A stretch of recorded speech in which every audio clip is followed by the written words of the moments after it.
Good morning, YouTube. Sunday. Fun day. Here we go. We're going to get a lot of work done today. Going to get it all done. Not all of it, but a lot. Okay, so got some exciting news. We'll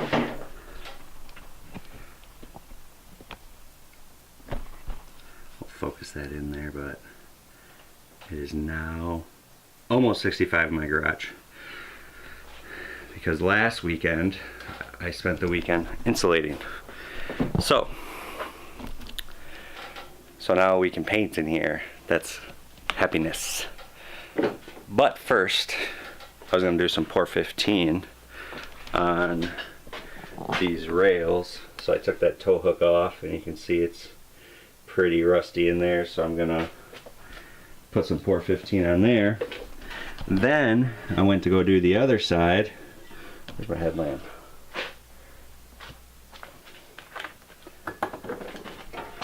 So this side, that guy right there likes to spin.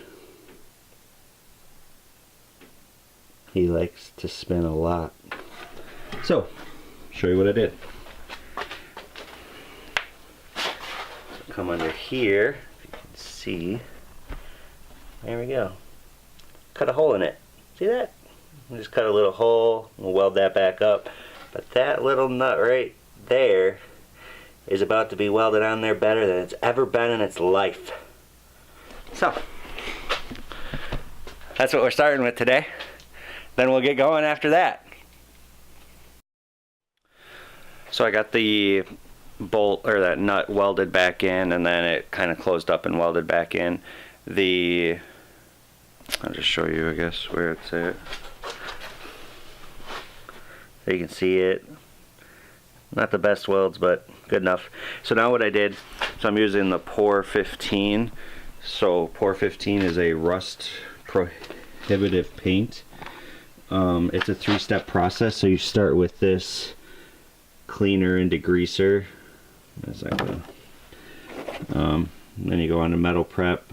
So you put the cleaner and degreaser on there, leave it for 15 minutes, wash it with water. Put the metal prep on there for 15 minutes, wash it with water, and then finally the actual Pour 15. So the areas that I'm doing that are just in these corners where I was taking those brackets off.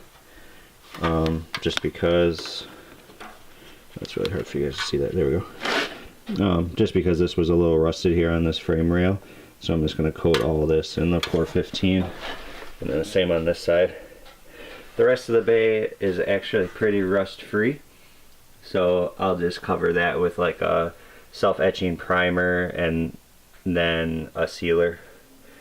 Then it should be ready for paint. Alright, so I'm picking back up here. I actually got the first coat of Pour 15 on it. I put too much in the cup, so I actually did the bumper too. But you can see it's all shiny. So I have to wait for that to dry and then probably put another coat of it on. One other thing I did, since I had too much, was clean up the brake booster, because that was a little rusted, and covered that in it too. So we'll see how that goes. If not, I'll probably just order a new brake booster. So one other thing I've been working on, which has been a struggle throughout the whole week, is putting these studs in the manifold. So the manifold, where are those studs? So the manifold wasn't tapped, so I proceeded to do so. Oops, I'm moving you guys around a lot, sorry.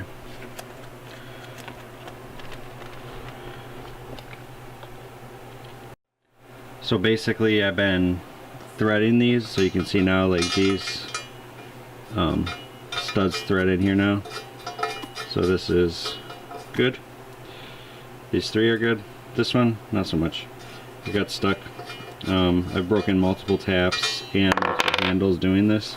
I don't think this is hardened steel, but it's really hard to cut through. I don't know if it's the ceramic coating on top, but ended up getting another handle.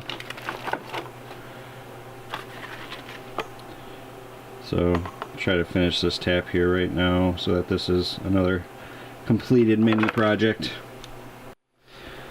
So I think I'm gonna wrap it up here. I was able to get that last stud tapped, so now all the studs are in there.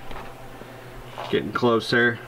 Also got this fuel pressure gauge for my fuel rail, so that'll be good. I'm going to be running a Aeromotive off the rail regulator. So yeah, so if you like the content, if you give it a thumbs up. Contacts are good too. My glasses are really dirty. But yeah, if you could like, subscribe, share, appreciate it.